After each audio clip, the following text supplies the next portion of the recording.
And the mic is working, perfect. Well, I hope that first piece woke you up, and I think I kept you too anticipated with that little wait we had at the beginning, which is perfect. But yeah, so if you allow me to know me, my name is Ethan Havari. I am a Worthington, Minnesota native. I graduated high school here in Worthington in 2020, and then I recently graduated from Concordia College in this year, May 2025.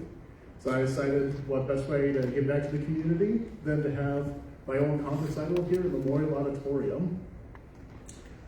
So what I'm hoping for this concert, because this is also a free will donation, as well as a free concert.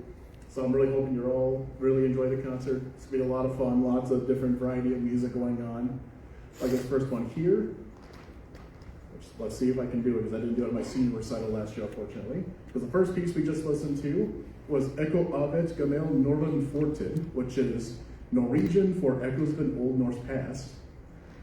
So with that piece, it's an electronic work. I wanted to do an electroacoustic work and play along with it on my violin, but things happened, and I think how I did it then is perfect. So I just stuck with that recording I'll be playing. I wrote it for my Nordic music class as my final project. And then even after that, I still added a lot of cool things.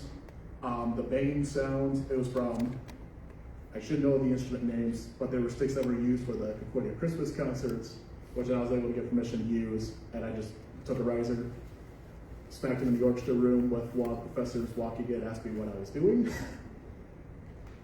Oh yeah, that was a very fun piece. And then of course I learned when I went to Colorado a couple years ago that my family has Viking ancestry, so it felt very fitting to write that piece. So the next piece, which is also something different, is a piece called Matrix and Dice #1 for viola. I'm also going to go off stage and grab my viola because I tried picking the mic up with my viola. I'm not chancing it. So one of the big things with music, so it isn't just the regular music that we think of like with Mozart, Bach, or of course if you go to like some modern artists today like Taylor Swift and all that. A lot of that is tonal music, that's what we're most familiar with. But then there's also a thing called atonal music, which even that is very broad. So there's different kinds. So in this case, this atonal piece in particular, one of the things I learned at Concordia was the matrix, where we take all 12 pitches from, like say the piano with all the 12 notes, we organize them a certain way, and then it's transposed on a graph, and then that's how we make the entire piece. In this case, I took it a step further because, and a couple of my friends are actually here too, I'm in a D&D group, so I had a lot of dice. I took a D12, I rolled it until I got separate numbers, and created an entire piece based on what I rolled, and put that into the matrix. And then of course, story about this piece, because I wrote it all, of course, for unaccompanied viola for myself. And then I was with my comp professor, and he asked me, what's the story behind this piece specifically? Like, what do you want to tell with this piece? And I thought about more, I listened to the MIDI recording, I played it myself, of course. So I decided, it's the first movement, so there's only two. First movement is looking for an answer, because what's particular with these rolls, it's both almost sounds tonal, but it's also a little off in a good way. So it's like someone's trying to find an answer, but they're getting an answer that they don't expect. And then the second movement, the last movement, is frantic for an answer. Pretty much, please give me the answer, any answer, then don't give me more questions to think about. So yeah, really fun piece. D&D also inspired me, of course, because I just mentioned the dice. And I'm gonna go grab my viola, and please enjoy Matrix and Dice #1 for viola.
There we go. Oh, perfect. So I'm just going to do this for a second with the mic. So it's not listed on the program, but there is a little instruction. I'm going to do a little improv, but I want you guys to pick the notes for me. So how it's going to work, so we're going to pick technically 10 notes, but we're going to do 5 first, and then I'm going to have you guys pick an adjective, and then do the same thing for a second, and then I'm just going to come up with some kind of piece with those guidelines in mind. So let me just pull out my notebook that I have in my stand.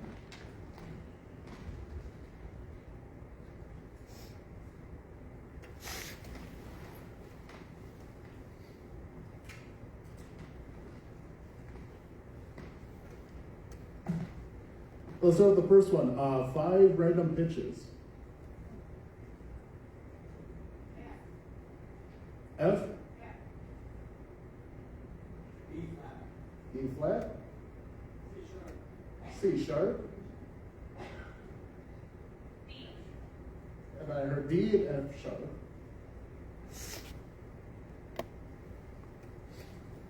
Okay, so I'm going to play those pitches real quick for you.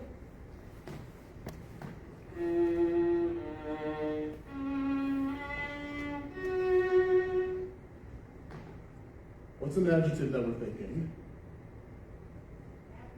Happy? Okay.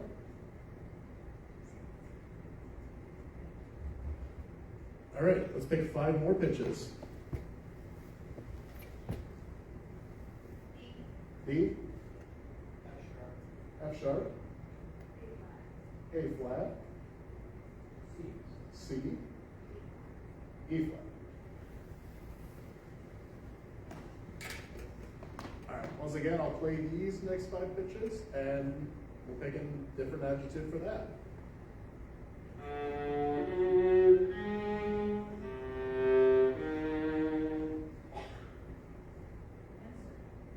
What's that? Pensive.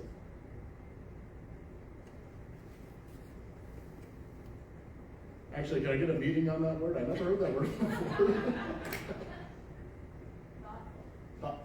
Deep thought. Okay. Kind of got that out. That's my new favorite word now. All right. Let's see what I can do.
Okay, the next piece on the program, if I don't drop the microphone, next piece on the program are a set of piano pieces called scenic modes. So kind of like what I talked about earlier with atonal music. So now we're kind of back in that tonal realm, but there's more than just the major and minor scale.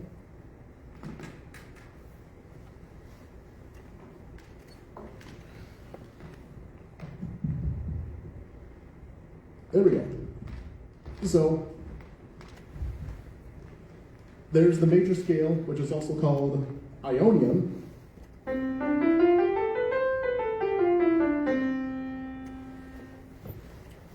And then the minor scale, Aeolian.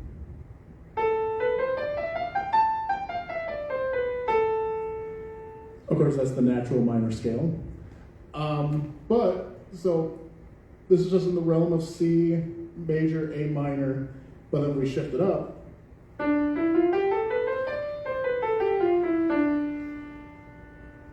We get something different and move it up again, not changing any pitches, just changing the bass.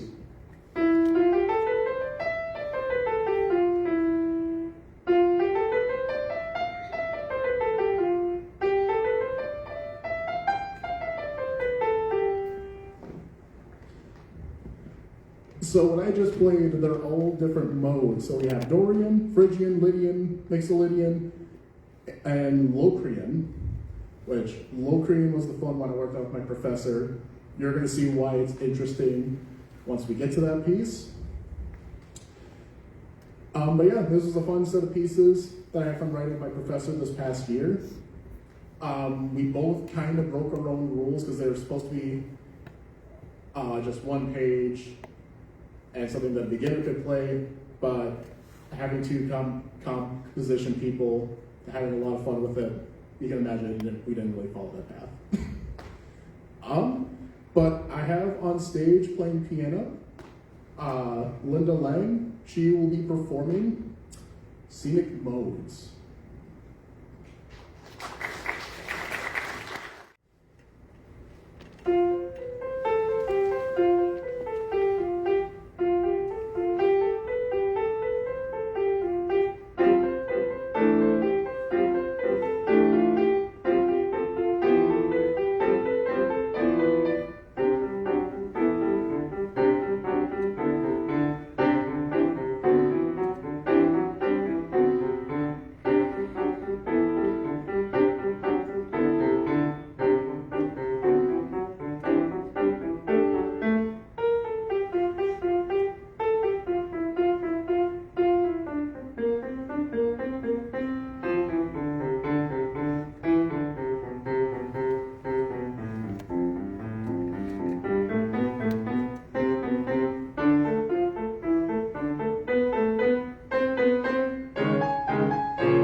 I guess it's always on.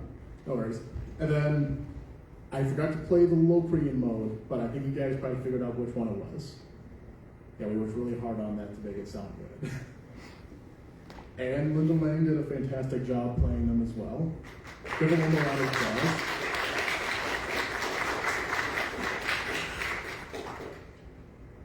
All right, so the next piece on the program is the Bronze Beetle. So it's another one of my electronic works that I wrote back at Concordia.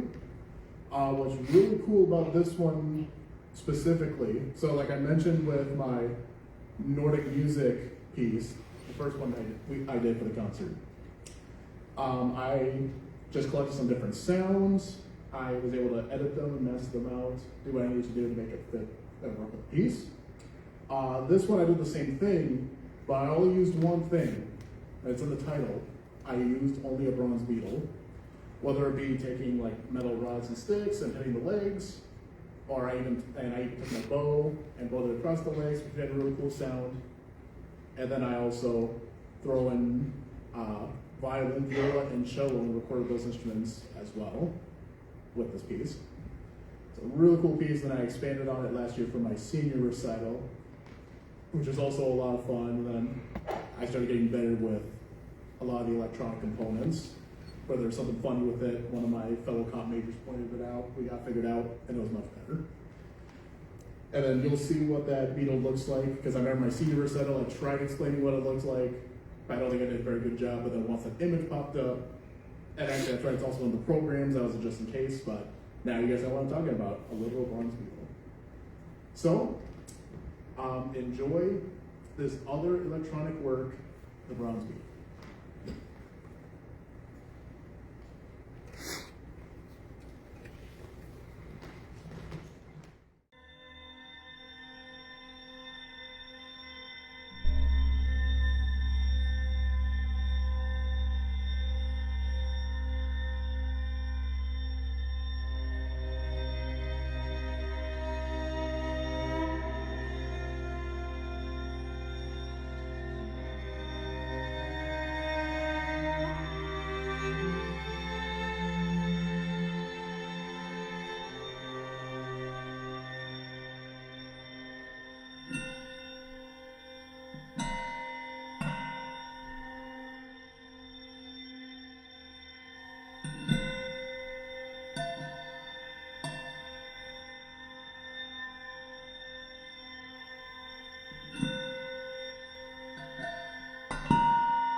Okay, now we got another piano piece, or a set of piano pieces. At this time I got the lid up. I meant to do that before and I completely forgot. So what the next set of piano pieces, so it's Minnesota Highway 266. For anyone watching on Facebook Live from like Fargo Morton area or anywhere else, and you're wondering what Minnesota Highway 266 is, it used to be a road that connected from Worthington to Wilmont. And for me, since I, in a way, grew up in Wilmont, you can imagine I did a lot of driving back and forth between Worthington and there, which I'm actually doing right now since I'm currently living with my grandmother, which has been a lot of fun. So what's interesting with these set of pieces, so I started writing them as early as 2022, I believe. Because it started as okay, I got a little cute idea for a piano piece, let me write out, see what I can do. And then of course I used the same piano piece later on, because after my sophomore year at Concordia, they made a requirement where a top major had to have something premiered every semester, which makes a lot of sense because you're a composition major, you should get something premiered. And that was the only piece I had on board, so I was like, okay, I'm gonna use this one. And then I started thinking about more where I got some inspiration from when I was younger, and I just played outside in front of my grandparents' house. So I thought I could probably expand on this. So then I wrote Rondo in the Park, which is based on the park in Wilmont. And then I wrote Binary Fields, which is where you're taking that drive down to Worthington, and you're just surrounded by fields, which has some really nice scenery. And then I started, and it was this summer, I really expanded on it, where it's all in order with the one rule I broke is with my grandma's house, because I figured that's a good place to start, and we're just gonna backtrack to the Catholic Church with a fugue, and then just keep going eastward towards Worthington. I would say these set of pieces have always surprised me, especially recently, because I thought, okay, it's not going to be that long playing all eight pieces together. I did the math. Chris also did the math. It's like 30 minutes worth of music alone. I didn't know how I did that. So we also did a thing. So Linda Lang is also going to hop on and play a couple of the pieces from the set. But I'd like to welcome on stage Chris Stewart and thanking her for jumping in to do all these sets of pieces about this road that doesn't exist anymore, unfortunately. So please enjoy Minnesota Highway 266.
Yeah, they, again, Chris Stewart, Linda Lang, give them another round of applause. That was a really huge piece they were able to put together in a couple of weeks. Especially as I think about more the length of Minnesota 266, my piece is double the length of the time it takes to get from Wilmot to Worthington. So you can really drive back and forth and then finish the whole thing. And then I forgot to mention with that piece too, there's some educational stuff where I kind of had some musical puns in there in terms of form and also thinking about style. So it was a lot of fun to write, and I can see a lot of mostly intermediate players with all the stuff that you heard from that really getting a kick out of that and hopefully taking something out of it and learning about musical form. Okay, the next piece. Just to make sure, how many here are Concordia College Moorhead alumni? Roll Cobs. So, this last year, so when like I mentioned, I went to Concordia in 2020, as a lot of you know, the best year ever, where we had to keep 6 feet, wear masks, all that fun stuff. When I got there, I knew I wanted to do a lot of composition writing, music writing, and I knew I wanted to do stuff for big ensembles. The one minor thing I didn't expect was having something premiered by the Concordia Band and then having it be taken on tour. So I think some of you have read articles from the Globe. Back in February 2025, I had a piece premiered by the Concordia Band in honor of their 125th anniversary. It was a very fun piece to write. How that came to be, I was taking a music class, and one of the things we did was write in the style with some of the composers that we've talked about so far, which in this case is some of the early American composers around that time period. So I had a little draft, I really liked it. Even my professor, who was also my comp professor, liked it. He also kind of jokingly said, yeah, you definitely Ethanized it though, but I do like what you wrote. And then that was that. And then when I learned about the band's 125th anniversary, I pulled that draft out and I decided to expand on it. And then I just added more to it. I showed it to the current band director, Dr. Haberman. He said he really liked it. Then he encouraged me to explore more with it. And then I added him to Concordia, which is kind of like our anthem up there. And then he really liked it, and then he decided we're going to bring this piece on tour. And they also decided, which is an idea that I suggested since it's kind of, I shouldn't say rare, because I know we had it at Wausau this past year, which was awesome. Having a living composer come to your concert and witness it and then meet everyone. Just pretty much what I told them is, not only do you have a living composer, but that composer also goes to Concordia, so you might as well bring them home. I talked to him about it the next week, and he just looked at me and he said, Ethan, we're bringing you on tour. You're gonna do some interactions, and then you're gonna, just come up stage after the piece is over, shake my hand, and then we'll go from there. So yeah, it was a very fun trip. It was just a Minnesota tour, so its first official premiere was in Wilmer, Minnesota, and then it was premiered at Little Falls, Minnesota, St. Paul, Minnesota, Farmington, Minnesota, and then the specific video I have, because obviously, unfortunately, I couldn't get the Concordia Band down here in time, was the home concert in Moorhead, Minnesota, as what us orchestra students jokingly call the barn. So, and then it was cool for me as a composer because it's one thing getting a piece premiered, but it's a whole nother thing getting multiple premieres of that same piece. So even though I don't have the physical band here, unfortunately, I will like to say that this is technically going to be its 6th premiere in Worthington, Minnesota. So please enjoy the 125th anniversary piece that I wrote for the Concordia Band, Triumphant Concordia.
Okay. So, we're almost there. Second to last piece. So, this one here, so I am accompanied with Melanie Lloyd and once again, Chris Stewart on flute this time. The idea for this piece, Brooks Path. So my dad and I, we were talking about ideas of what I could do in terms of compositions and what I could get done in time and all that fun stuff. And one of the things he recommended was, you should write a piece for yourself, your high school orchestra teacher, and your pastor. People would love it. And I think I agree. And we all love it. In fact, even Melanie, we were doing our rehearsal, and she talked about being a serious piece, which really made me happy.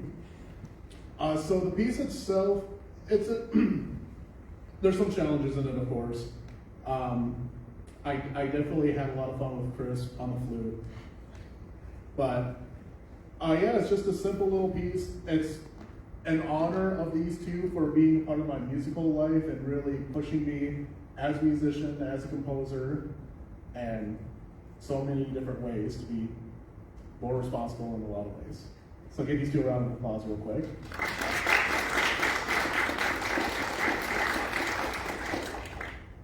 And especially since, like with some of the other pieces, this one we only had a couple weeks to put together.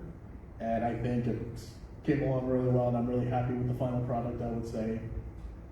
And this is a weird piece where it's one of those things where I had writer's block. I was trying to figure out there's so many things I could do, but I can't come up with any ideas.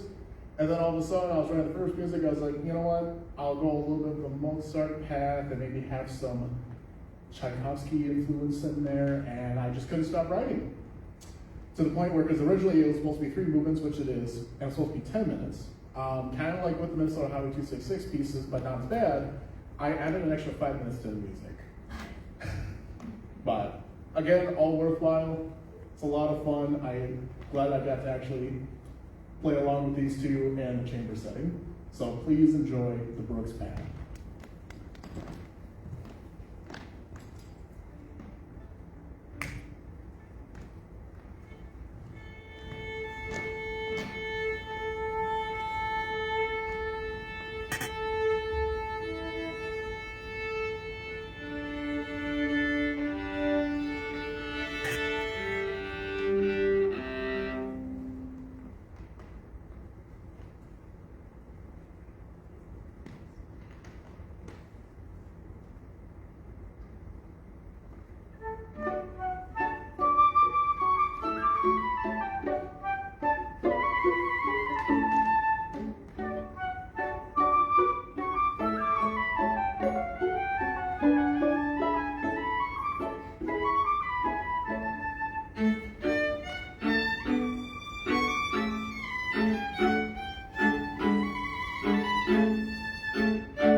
Okay.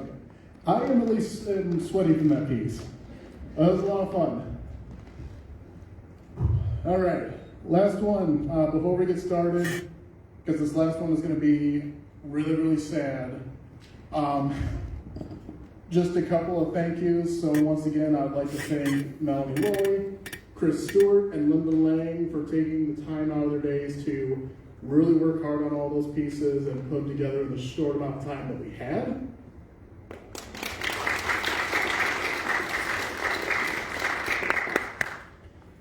And a really huge thank you to Tammy for allowing me to perform in the auditorium, because 101, do not try to do a concert a month before the event. So I just got very lucky with her to be able to get the space in a short amount of time to make this happen. And I'm hoping she's watching on Facebook Live. She couldn't be here today, unfortunately, but she said she really likes the idea of these kind of concerts to explore new music, especially from your local Worthington residents. And then thank Mike as well for doing all the electronics in the back. He helps me out a ton with that, and he's the one that's been doing all the videos. And then after the concert, but because I'm going to need some refreshments myself here too, we have some cookies, we got some fruit punch, and then I also, the two piano pieces I had premiered, I'm also have those on the table, so if anyone wants to purchase them for the free will donation of it, will be perfect. And yeah, I'm hoping that those performances really persuaded you to try those pieces out yourselves. Okay, I'm going to try to keep it brief as best as I can, but it's going to be hard to be kind of like the piece itself, which is the last one. So, back a couple of years ago, my stepfather, Doug Schultes, was diagnosed with cancer. It was very shocking news, but we kept it together, we kept being strong, lots of prayers were thrown around. I believe it started in his kidneys, or one of his kidneys, but she did get surgery to remove it, but then it just came back harder. I believe it was bone cancer that really got him. So this past year for my family was really rough, especially since he was a really huge figure in my life. I knew I wanted to write a piece for him. It started when I was in Memphis, Tennessee with the Concordia Orchestra, actually. My mom called and we were just talking for a bit, and she was crying a little, and she said, "Hey, I really would appreciate you if you could come to this benefit in Vermont in a couple weeks," which I was able to do that. And while I was down there, I just started coming up with different sketches for this piece. And then over the coming months, as it started getting worse and worse, I started writing more of this piece with what was going on.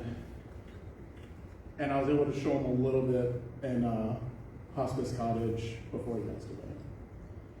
And then it was later that I was able to work more on the piece, and I was grateful to get a reading of this piece from my orchestra director, Dr. Kevin Super. It was, really rough time, especially with me also graduating and trying to keep up with classes. It was a lot of responsibility, and then just kind of processing everything when he passed away. Because my stepdad was a big figure in my life, one of my many big figures that really helped with my autism, especially, where we went hunting, fishing, and I probably can't say it here, but he did let me try my first beer after a day of hunting, and I didn't like it. And look at me now, that's all I'm going to say. But lots of great memories with them. So, and I've gotten both sides of the spectrum of some people saying that the world is cruel for letting him die at a young age. I've had some religious aspects of maybe it's meant to be this way. But whatever the case may be, my biggest thing with this piece, it's the piece I wrote for him isn't I'm sad for his death. It's I'm happy for the things he was able to give to everyone in life. So please enjoy this final piece, which I should mention, Just Another Day, that's the title of this piece. The reason I gave it that name is because every time I would come home and I would see him and ask him, hey, how are you doing? How are you feeling? He would just say, just another day.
All right. Well, thank you for coming to the concert. It means a lot to me.